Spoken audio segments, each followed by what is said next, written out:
नमस्कार, स्वागत है आप सबका राजनीति के इस अखाड़े में। मेरा नाम है अजय सेठिया।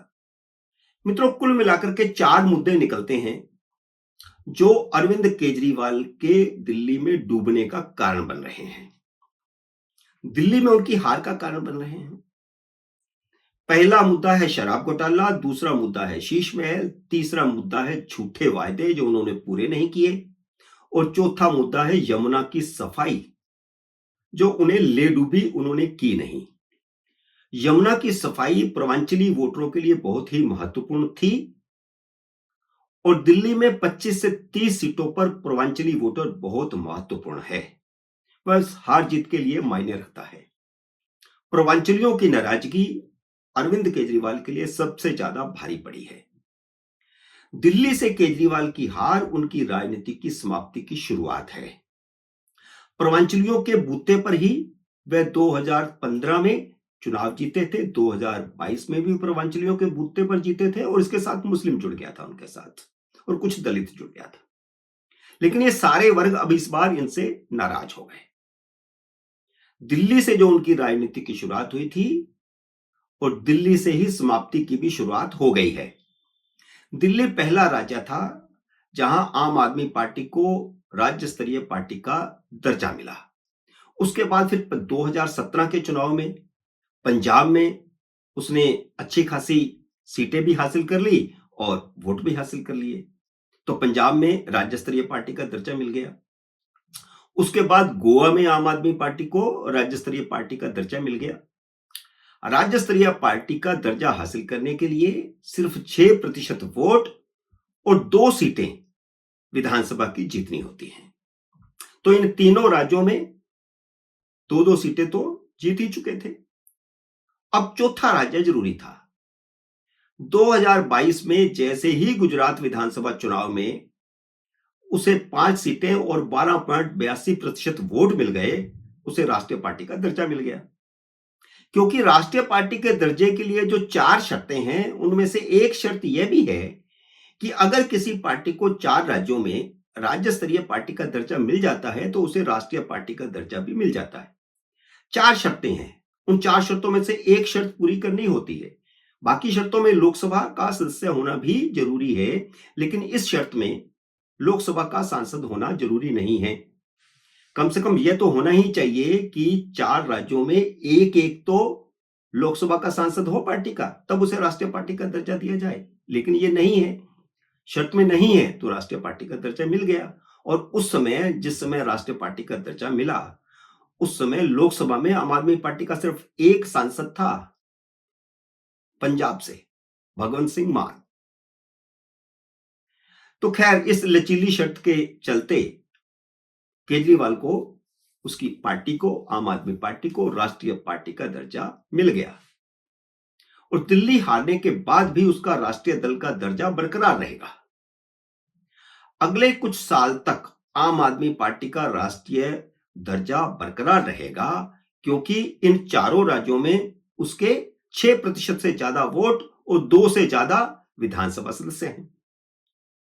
कम से कम 2027 तक राष्ट्रीय पार्टी का दर्जा बरकरार रहेगा। फरवरी 2027 में गोवा विधानसभा चुनाव में अगर उसे 6% वोट और 2 सीटें नहीं मिली तो आम आदमी पार्टी 3 राज्यों की क्षेत्रीय पार्टी बनकर रह जाएगी। हां, अगर 2 सीटें वे गोवा के विधानसभा चुनाव में नहीं जीतती, लेकिन 6% से ज्यादा 8% वोट हासिल कर लेती है, तो 8% वोट से भी उसे क्षेत्रीय पार्टी का दर्जा मिला रहेगा। और अगर ऐसा होता है तो राष्ट्रीय पार्टी का दर्जा भी बरकरार रहेगा। और अगर वह 3 राज्यों की पार्टी रह गई तो उसका राष्ट्रीय पार्टी का जो दर्जा है वो उससे छीन लिया जाएगा। गोवा का ही वह चुनाव है जो अरविंद केजरीवाल को ले डूबा है। इसी गोवा में चुनाव जीतने के लिए केजरीवाल ने शराब घोटाला किया था। एग्जिट पोल से बहुत पहले मैं कहता रहा हूं, कई वीडियो में मैंने कहा है कि आम आदमी पार्टी का हाल असम गण परिषद जैसा होगा। वह असम गण परिषद की तरह बनी तो रहेगी, लेकिन राष्ट्रीय राजनीति में उसका कोई महत्व नहीं रहेगा। दिल्ली के एग्जिट पोल ने कांग्रेस को कोई खुशखबरी नहीं दी। ज्यादातर एग्जिट पोल्स ने कांग्रेस को तीसरी बार भी अंडा दिया है। एक तो एग्जिट पोल ने उनको 1 से लेकर के मैक्सिमम 3 तक सीटें बताई हैं। कांग्रेस को भले अंडा ही मिले, भले ही उसका वोट प्रतिशत भी 2 अंकों तक न पहुंचे, यानी 10% से कम रहे, तब भी कांग्रेस खुश है। क्योंकि जिस केजरीवाल ने उसे दिल्ली, पंजाब, गोवा और गुजरात में नुकसान पहुंचा करके राष्ट्रीय पार्टी का दर्जा हासिल किया है, उसका पहला विकेट तो गिर रहा है। कांग्रेस का टारगेट दिल्ली जीतना था भी नहीं। कांग्रेस का टारगेट केजरीवाल को हराना था, जो इंडी अलायंस में कुछ ज्यादा ही उछल रहे थे।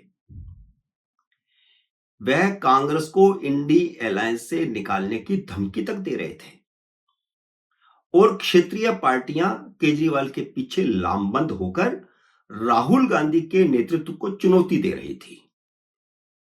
इस बात को बहुत बारीकी से समझने की जरूरत है कि कांग्रेस ने यह फैसला क्यों किया, अकेले चुनाव लड़ने का और केजरीवाल को चुनौती देने का, और यहां तक कि केजरीवाल को राष्ट्रद्रोही करार देने का।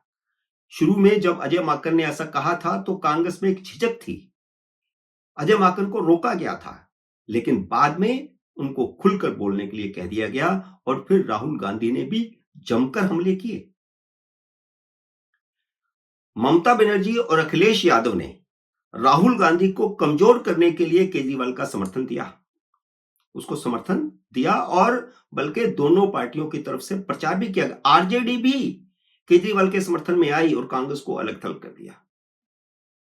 कांग्रेस केजरीवाल को इसलिए भी हराना चाहती थी क्योंकि दिल्ली में उसकी हार, पंजाब में उसकी हार का जो बदला है वो ले लिया जाएगा, 2027 में उसकी जीत का रास्ता खोलेगी।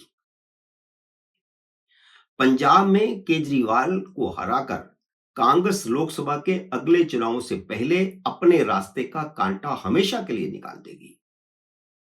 दिल्ली और पंजाब में दोनों ही जगह तो आम आदमी पार्टी की सरकार है। अगर दोनों जगह उसकी सरकार ना रही तो वह कहीं के नहीं रहेंगे। इसलिए दिल्ली हारकर भी कांग्रेस जीत जाएगी। कांग्रेस जीत रही है। अपना पंजाब का लक्ष्य हासिल करने के लिए फिलहाल 2 साल के लिए इंडी अलायंस को ठंडे बस्ते में डाल दिया गया है। इसे टूटा हुआ समझो या ठंडे बस्ते में डाला हुआ समझो। इंडी अलायंस का भविष्य 2027 में तय होगा। अब 2027 तक समझ लीजिए कि कोई इंडी अलायंस नाम की चीज नहीं है। सबसे पहले फरवरी में गोवा, पंजाब, उत्तराखंड, उत्तर प्रदेश और मणिपुर में, और फिर नवंबर दिसंबर में हिमाचल प्रदेश और गुजरात में 2027 में चुनाव हैं। इन 7 राज्यों में से 5 राज्यों में भाजपा की सरकारें हैं। हिमाचल में कांग्रेस की सरकार है और पंजाब में आम आदमी पार्टी की सरकार है। इन्हीं 5 में से 3 राज्यों गोवा, गुजरात और पंजाब में आम आदमी पार्टी को राज्य स्तरीय पार्टी का दर्जा है।